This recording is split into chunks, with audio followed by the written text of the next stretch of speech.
السلام علیکم۔ ہمارے پریکٹیکل انگلش کورس کی چھٹی کلاس میں خوش آمدید۔ اس کلاس میں ہم بناوٹ کے لحاظ سے فقرے کی قسمیں پڑھیں گے۔ بناوٹ کے لحاظ سے فقرے یا جملے کی 4 قسمیں ہیں: simple sentence, complex sentence, compound sentence, compound complex sentence. آئیے اب ان کو باری باری دیکھیں۔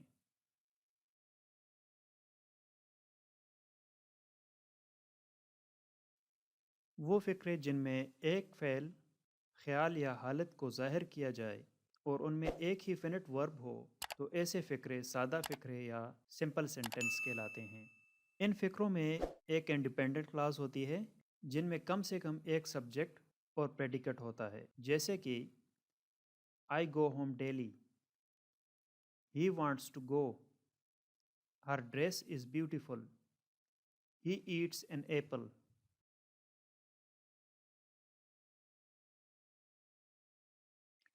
کمپلیکس سینٹنس میں ایک پرنسپل کلاز کے علاوہ ایک یا زائد سب آرڈیننٹ کلاز ہوتے ہیں۔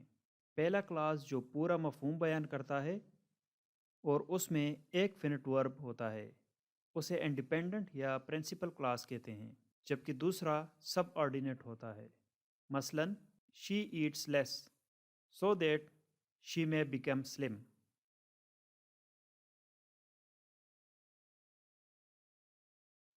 کمپاؤنڈ سینٹنس وہ فقرے جو ایک سے زیادہ کاموں یا خیالات اور حالتوں کو ظاہر کریں، ان میں ایک پرنسپل کلاز ہوتا ہے جو عموماً پہلے آتا ہے اور دوسرے سب آرڈیننس کلاز ہوتے ہیں۔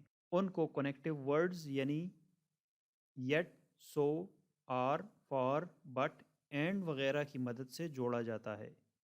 ان کی مثالیں یہ ہیں: he is honest but lazy, the sun rises in the east and sets in the waste.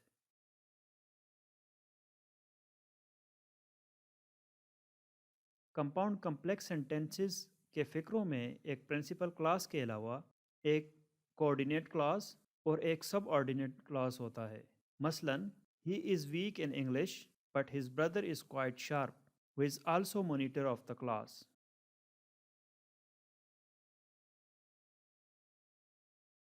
اب کچھ ٹرمز کو جانتے ہیں جن کا استعمال ہم اس کلاس میں کر چکے ہیں۔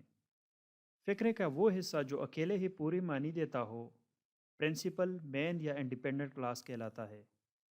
فقرے کا وہ حصہ جو اکیلا کوئی معنی نہ دیتا ہو اور اکثر ایسے الفاظ کے ساتھ ان کو جوڑا جاتا ہے جیسے that, why, when, what, how, if, who, which, where, because, since, as وغیرہ، تو ان کو سب آرڈینیٹ کلاز کہتے ہیں۔ کوآرڈینیٹ کلاز یا انڈیپینڈنٹ کلاز فقرے کے ایسے دو حصوں کو آپس میں ملاتا ہے جو الگ پوری معنی رکھتے ہوں۔ ان کو کوآرڈینیٹ کنجنکشن کی مدد سے جوڑا جاتا ہے، جو کہ and, but, either, or, neither, nor, for, yet وغیرہ ہیں۔ اگر آپ کے کوئی سوالات ہیں یا مزید مدد کی ضرورت ہے تو کمنٹ باکس میں اپنے سوال شیئر کریں۔